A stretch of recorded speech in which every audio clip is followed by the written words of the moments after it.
You're listening to Inclusive AF with Jackye Clayton and Katie Van Horn. All right, here we go again. This is Katie Van Horn. And I'm Jackye Clayton. And this is the Inclusive AF podcast. Welcome. Yay. Yay. Hey. Here we are again. I've got my fun glasses on today. And a beautiful kitchen behind you, I might add. Thank you. I cleaned it up and everything. Straight off the Zoom background. Yes. My clean kitchen. Yes, it's normally my gray background. I'm actually in my own house with my fake kitchen. Yes, I love it. I love it. All right, so today we have a couple different things that we want to talk about. And I think, the first one, and we talked about this a little bit last week, but digging in a little bit more on what companies are now doing and how they're reacting to President Trump's proclamation around diversity training and not focusing on critical race theory and not focusing on the actual accurate history of the United States. Which, so, did you ever think ever? Did I sound biased we when would I said be that? Here? I mean, it's No. like It's absurd. P.S. I don't know when you're listening to this podcast, but it is October, which is Filipino American History Month. Mm-hmm. And the Filipino people came to what we now call the United States in the 1500s. And yet, it's like, oh, we started it. Christopher Columbus was the only one that matters. Right. Yes. And why do we celebrate mediocrity? Tomorrow is Columbus Day. Columbus Day, yes. Getting lost is calling always an people important thing. in the wrong country. Always good to celebrate people getting lost. So like Scooby-Doo. There's a lot we can go into on this one. Okay, that's right. So let's.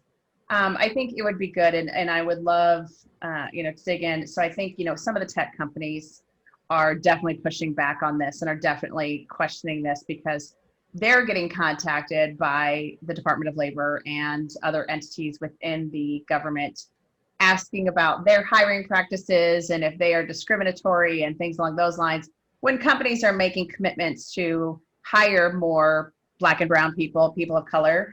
And so I am very perplexed as to why the Department of Labor is getting involved in this conversation when this work is actually being done. It's not being done well at times, but we're making Correct. some progress. And so it's just frustrating. So would love your thoughts.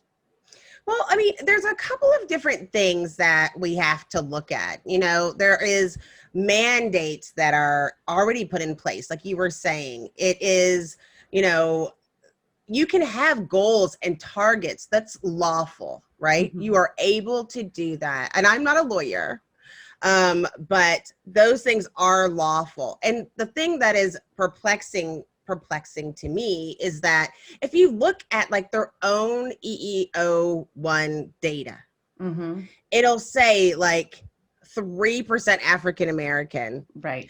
And then they say we would like to hire more African Americans. And Trump's like, can you prove to me that that's not discrimination? Like, okay, look at the numbers. Like, what are the I would love to hear what he thought those numbers meant to him. Right. Like, what's the opposite of that? Right. And I think that's a piece. And I think this goes to, the topic that I know you and I have had, or the conversation you and I have had before around how to actually increase diversity in organizations. And it's not about, you must hire X number of African Americans or whatever it might be. It's really about what are the processes behind it to get to those numbers and to create an environment. And especially Microsoft is such a great example where, they have presence kind of in multiple places throughout the US. Seattle obviously is a huge presence, but they also have a huge presence in Sunnyvale, San Francisco area. Yeah. And so there is that question of like, what is discrimination in the Department of Labor and the government's mind right now?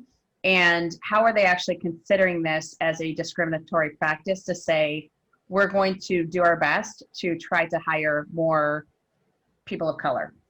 Well, and so I want to read something that came from the general counsel of Microsoft, and it says, specifically, it says OFCCP has focused on whether Microsoft's commitment to double the number of Black and African American people managers, senior individual contributors, and senior leaders by 2025 could constitute unlawful discrimination on the basis of race, which would violate Title VII of the Civil Rights Act.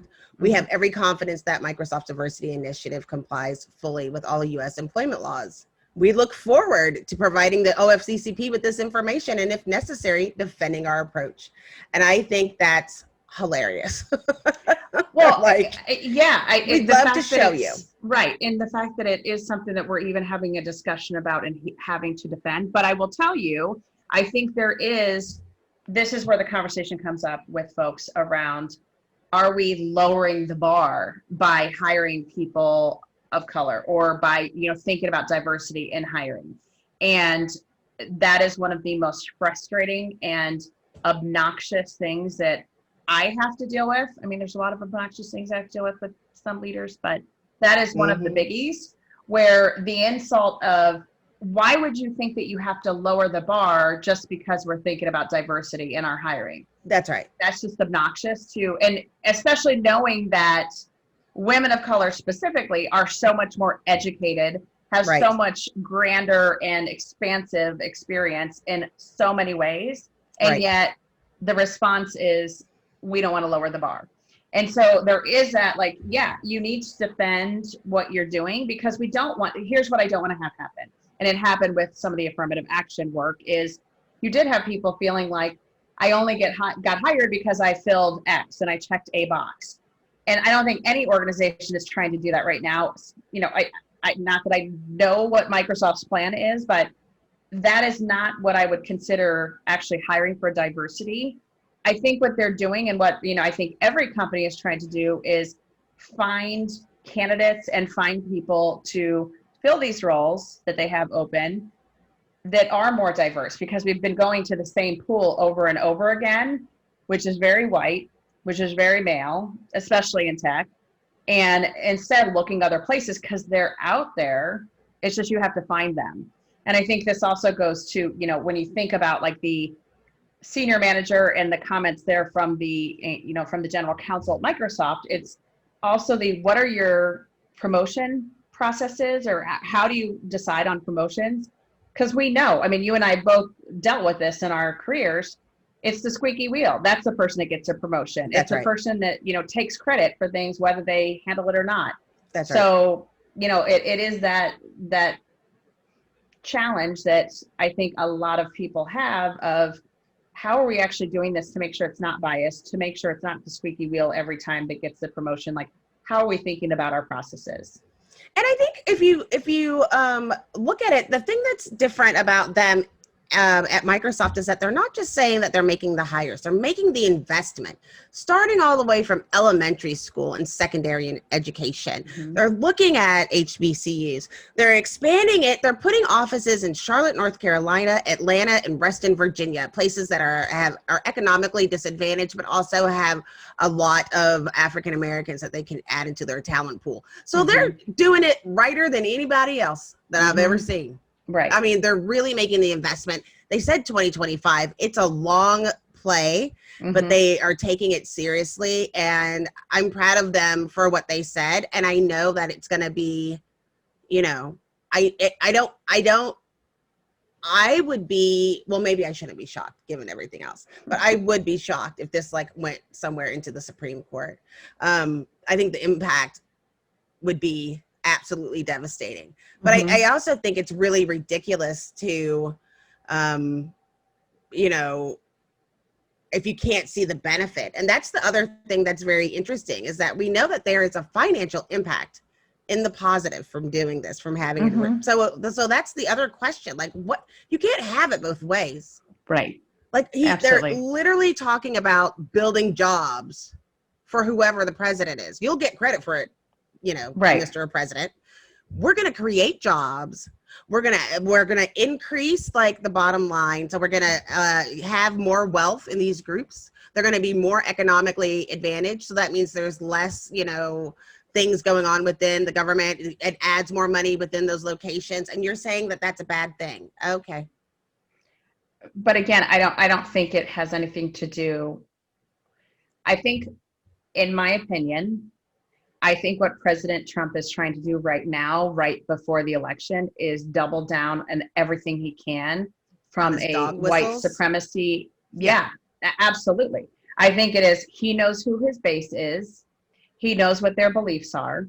And he wants to cultivate that as much as he can. And I mean, I think we're all seeing it on our social media where there are a lot of people that are like, yep, absolutely, he's right to be doing this. And even like, nauseous. Right. And if you think about like just the training, going back to that for a moment, taking the hiring out of it, but the training that, has been banned or has been, they've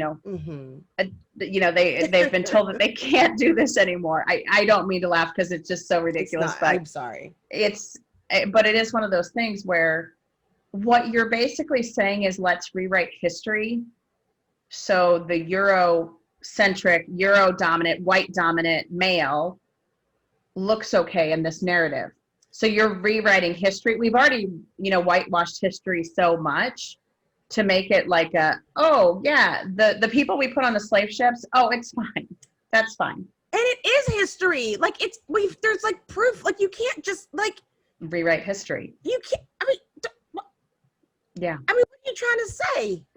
Like, remember when we were talking in Waco about the Cotton Palace, which was this event celebrating cotton, and they didn't want to have slavery in it. But how did you get there? You can't you can't have one without the other. That's why it's like, you can't have it both ways. Right. You cannot have it both ways. Right. But I also think, I think not. But he doesn't care. Politics. That's the end of it. That's the point of it. Right. And for those of you, I said dog whistle earlier, and not everybody is familiar with that jargon. Dog whistles are when people are saying things that are kind of passive aggressive to alert a certain group. It's like double speak. And people will hear that and have certain action, and other people like me are like, that doesn't make any sense. Why are you training? And then all of the other people are like, oh, okay, good. He doesn't like black people. And I'm like, what? Why would you do that? And that's what we were saying that he's done over and over again with his tweets and the posts, with anti-Semitic rhetoric, or when he said stand up, stand by, that was a dog whistle. Like, he just keeps doing it over and over again. Well, even, and it started, I think, right after the election with Charlottesville, when he made the comment around there's good people on both sides in regards to the white terrorists, because that's what they are, white terrorists that showed up for the protest that was going on, the peaceful protest.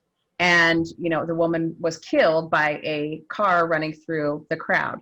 So like, it has been, even his announcement for candidacy, the way he opened it up about Mexican people being rapists and murderers. And it's like, what in the world? Like, it's hard to understand why someone would go down that path. And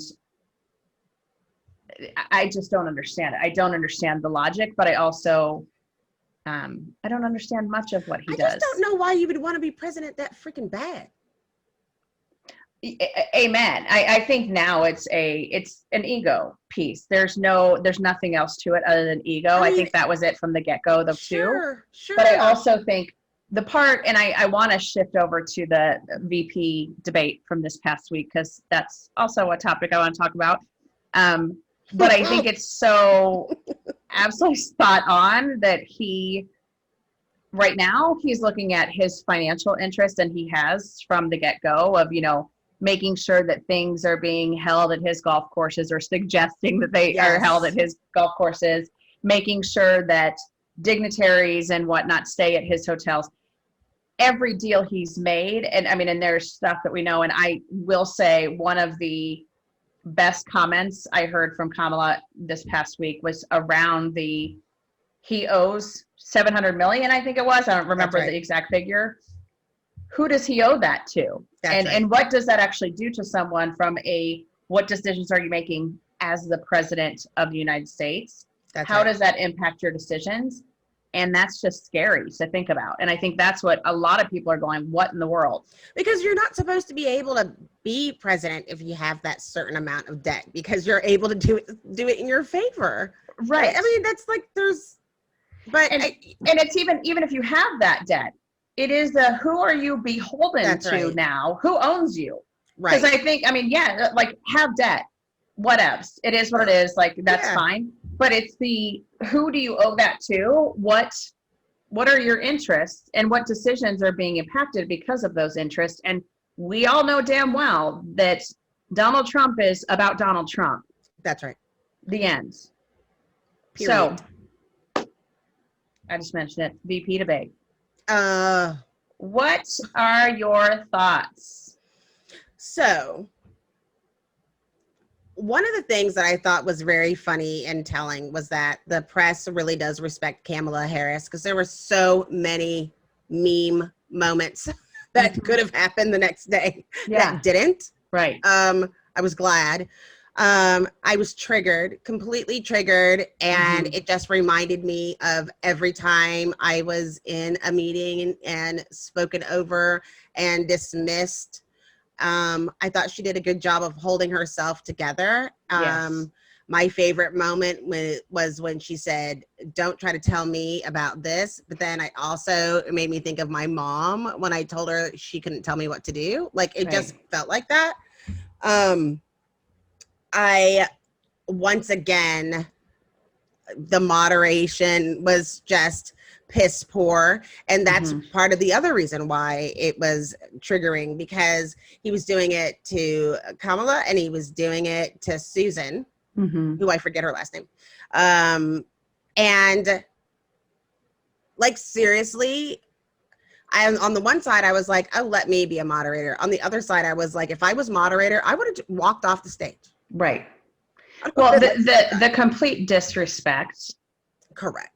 That and I think, I'm sure I saw so much on Twitter and every other social media, for every woman on the planet, this resonates, because the fact that how many times have you had to during a meeting go, I'm speaking.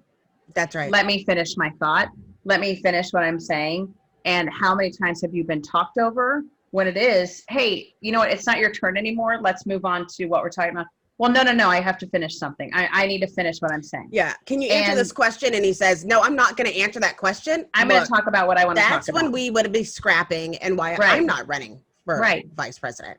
No. Because at that point, that's like, those are fighting words. Absolutely. And I agree with you wholeheartedly that Kamala did a phenomenal job of just holding her own.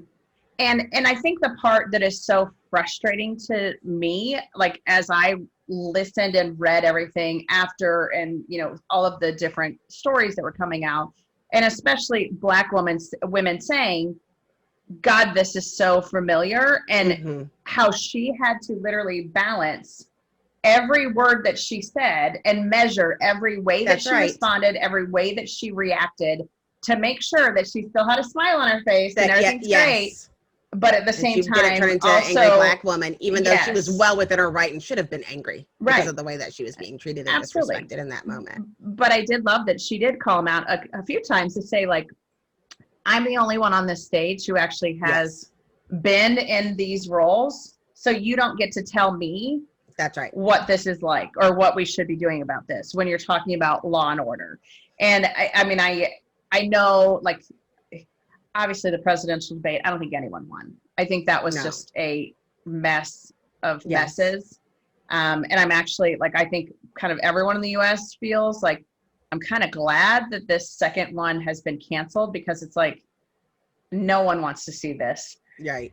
But for this one, I mean, I personally feel like Kamala did a great job of getting points across, of countering some of the stuff that Pence was lying about, because let's be clear, it was all lies.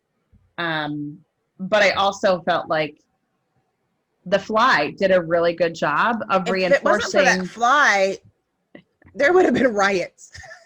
Oh my goodness gracious! So I was was like, what is that? Like I was looking at it on my computer. I was trying to get the thing, and then I was like, and the fact. Let's talk about that. The Biden campaign was on it in seconds. Yeah. They have Here's a fundraiser, Fly Swatter. Fly for me or something. Yeah, in a second had that stuff up and ready.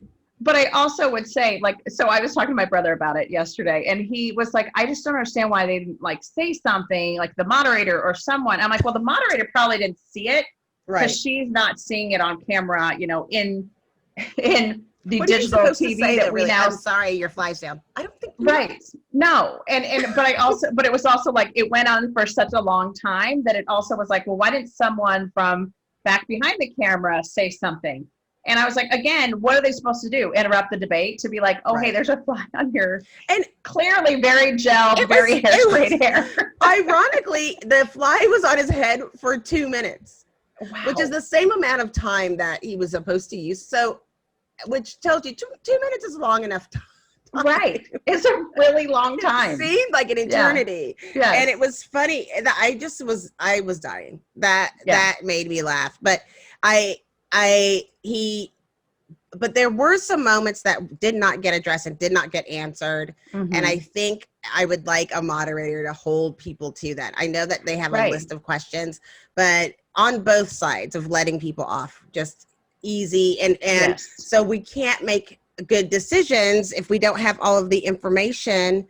I'm also concerned when we're looking at it, like there are news reports talking about how much further ahead Biden is over Trump, but he's not really in comparison to where we were almost 4 years ago. Mm-hmm. He's not doing as well as Hillary was doing at this moment. Mm-hmm. So it's like, we're not getting all the information. And so, So again, if I know we're not going to do another vice president one, and now we're not doing the presidential one. Right.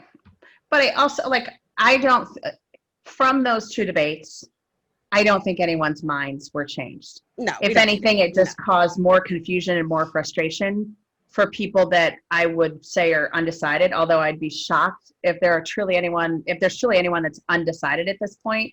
But there is that whole concept of, like, some of the things that didn't get answered. You know, Pence made the comment or question to Kamala that, like, oh, hey, what are you going to stack the court, the Supreme Court if Biden's elected? And she didn't answer, and obviously Biden didn't answer during the presidential debate either. But it was one of those things, like, you wanted her to say, that's what you've been doing. That's what you and Trump have been doing for 4 years. And you've been stacking every level of the courts with uber conservative judges that have been proven to be not okay and not good. And now you're going to turn this into, now you're going to try and take that away from us if we get Amy Coney Barrett. Is that her name? Whatever her name is. Yeah, something. Yeah. But I even think, they were saying, like, it was amazing that people are saying in regards to her, they're like, you shouldn't even take the role. It's one of those things, like, where you should say, I want this to be fair. I want this to be, I mean, plus that's a long time to sign up for a job.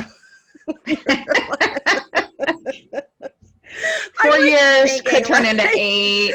We're not sure. Yeah. Like, also, the president's 900 years old, so at any moment you might have to step in. Yeah. Any second. But I mean, that's Pence's. Like, I actually, when all of this, I mean, and it's still going on with Trump having COVID, there was like will this actually? Because at this point, obviously, the ballots cannot be changed. So if Trump is elected based on the ballots and something did occur to him prior to the actual election, then Pence becomes the president.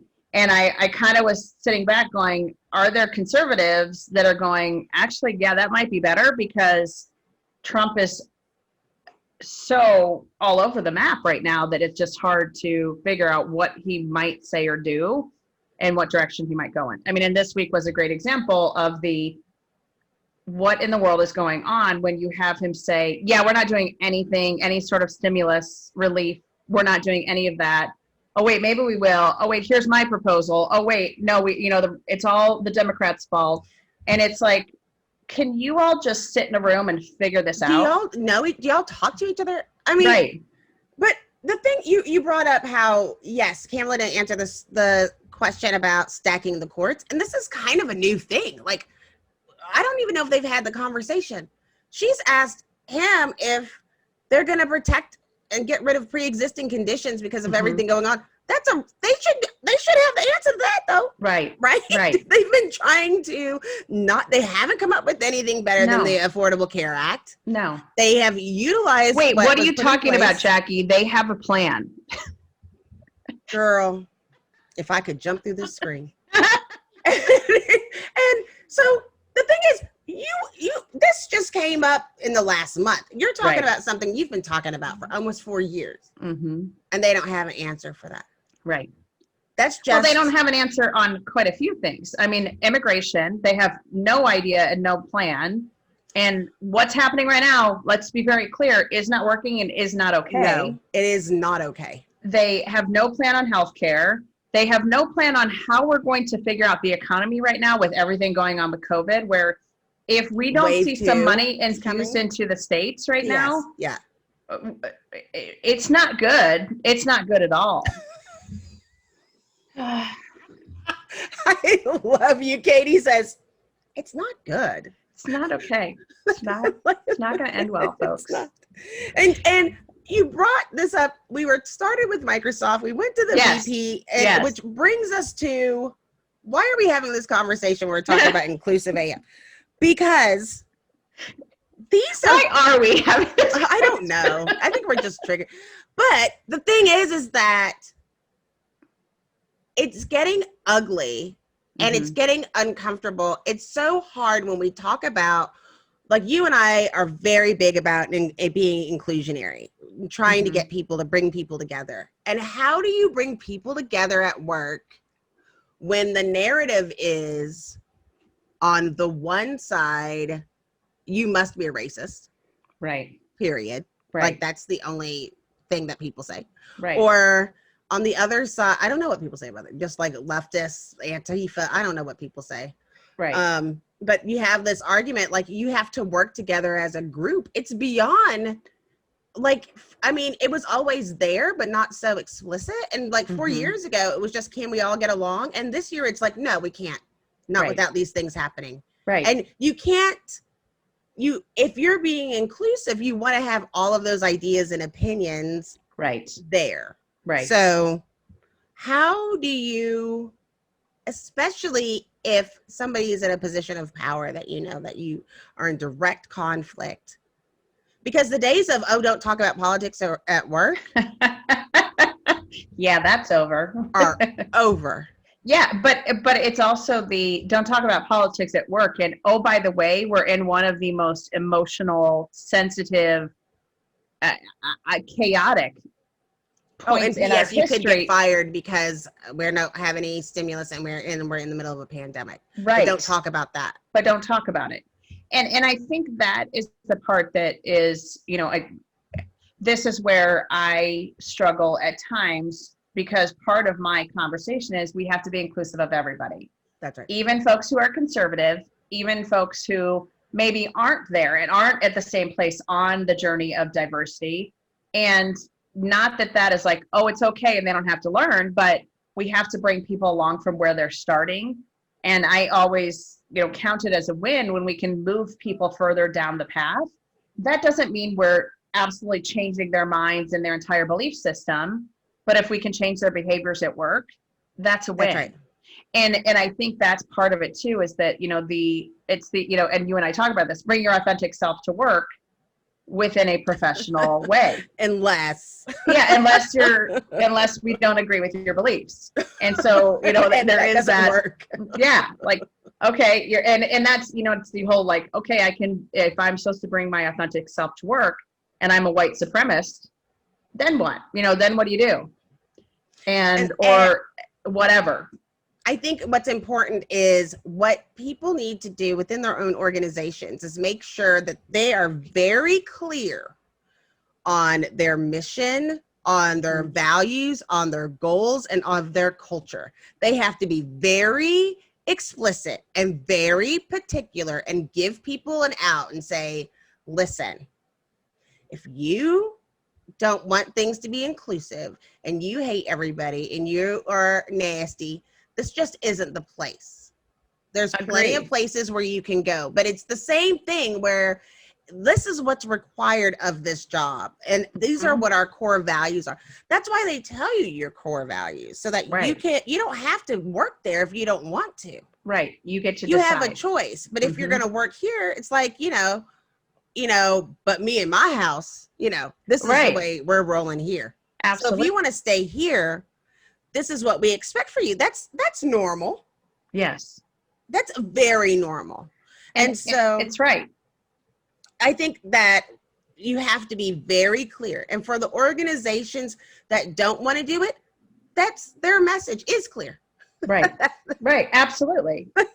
And absolutely. That's the only way that this, it isn't that you don't want to be able to bring your authentic self, but it's like, if I'm going to be violent, angry, and disruptive in the workplace, then there is no place for that. It doesn't mean that you can't have a difference of opinion. People have differences of opinion at work all the time. But if it gets to the place where it's getting in the way of our organization being productive, we have to stop and think about that. And you have to nip it in the bud, because it is work. We have work to do. Yes. And I'm going to counter that, or add to that, layer on that, because I think the other piece that we're struggling with in organizations right now is that you do have a predominantly male leadership in a lot of organization, predominantly white male. And this is not a ding on white males, because this is what they have been brought up with and taught from birth is their number one. And so it's also that, how do you help them unlearn some of those things? Because it is yes, live the values, all those things. And they can say, well, hey, I'm living the values. I'm being totally inclusive and I'm being great.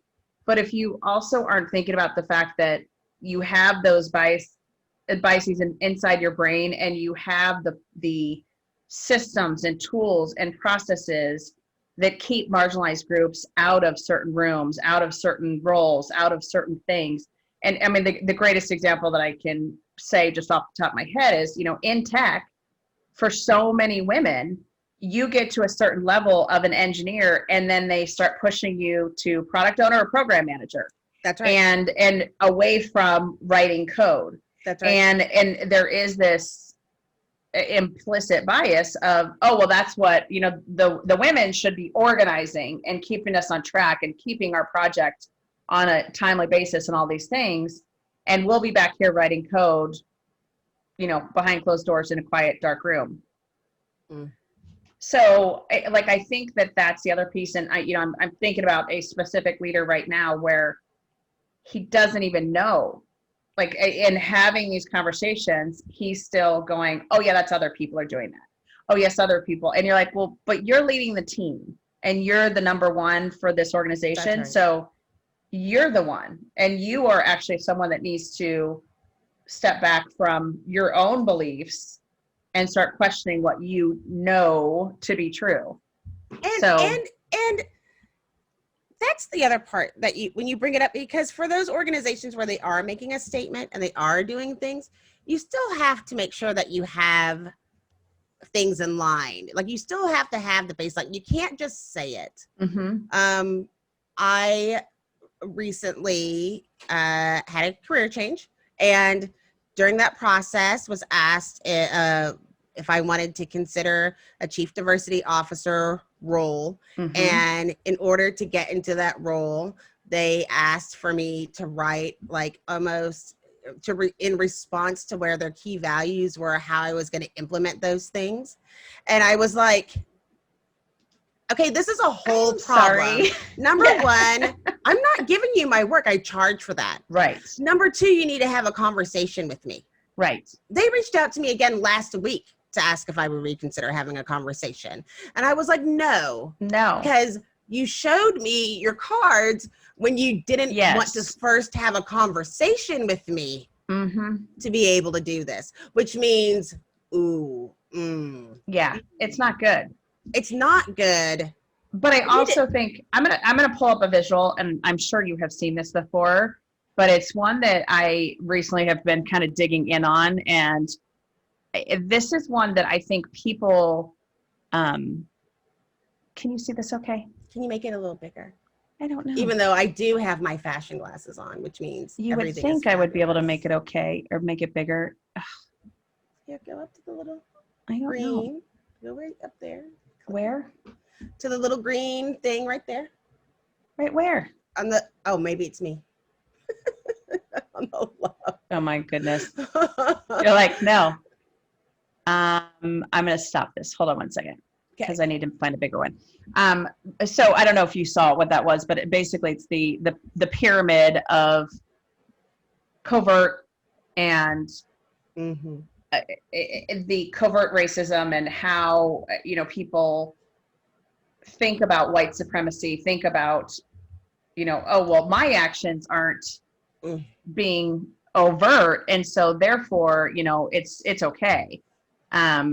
And it's just fascinating. Oh, come on. Why are these things fascinating? That's one word for it. Yeah. Well, I'm trying to be kind. I know. And you did a great job of that. Yes. Why is this thing not opening? Let's see. Well, share it. Just share it again. I think you can kind of see it. It just looked kind of small. And I just want to make sure you're in maximum. Oh, I'm in maximum. You're maximum. Yes, I am. Okay, how's this? Yes, there you go. Okay, perfect. So this is one that, I think is such a good reference for folks, because I think a lot of times when you talk about white supremacy, people immediately go to those things above the line, that overt, hey, if I'm using the N-word, if I'm a part of the KKK, if I have a swastika tattoo or whatever, all of those things that are extremely over the top. Even, and I do appreciate this visual that has like racial slurs and racist jokes on there, because I think a lot of times those are like, oh, well, it's no big deal and can be considered kind of covert, which they're not. But I also think that the below the line is where we see so much, where so much of this work needs to be done.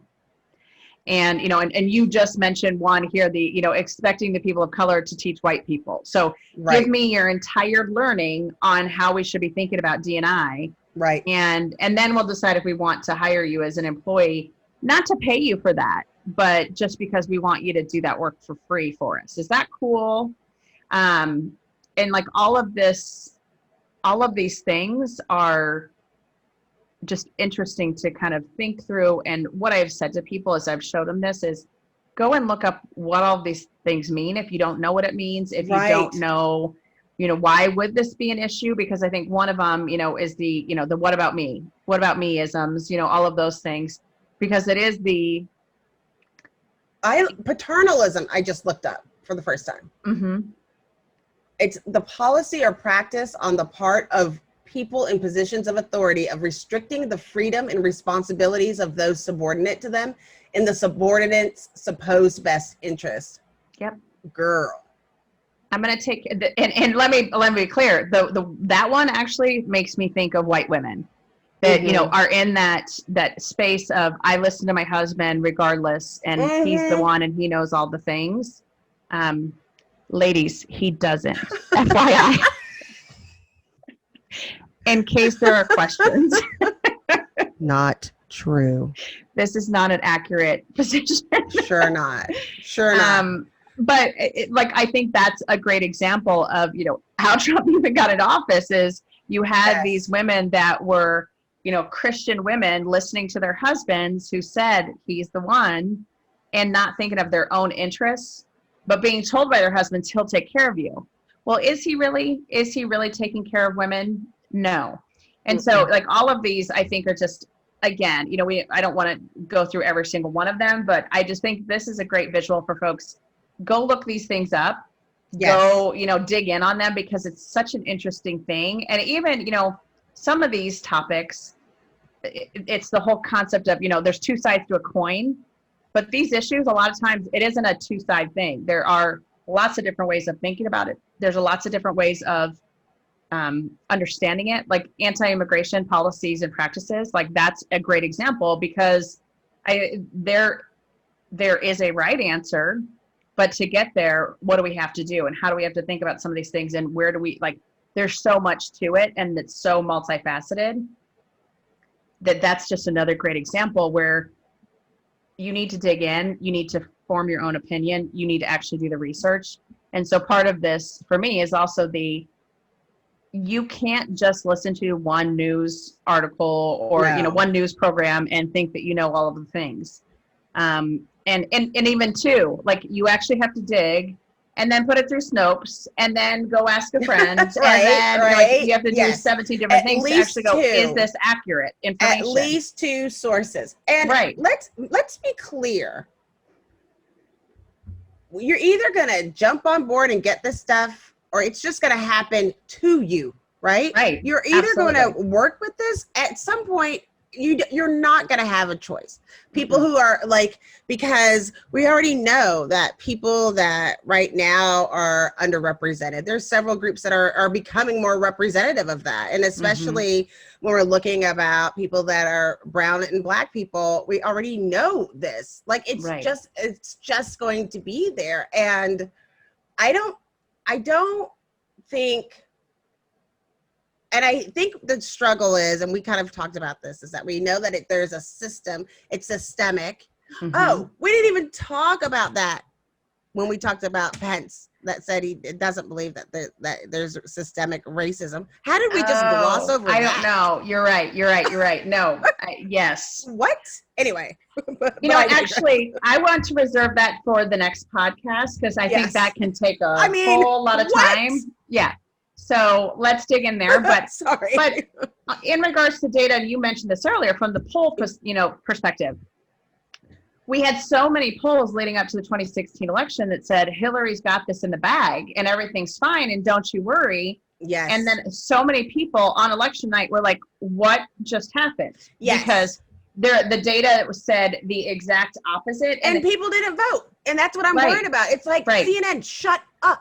Yes, exactly. And that's all of my friends, that's the conversation we have all the time is do not listen to the polls, period. Everyone needs to go vote.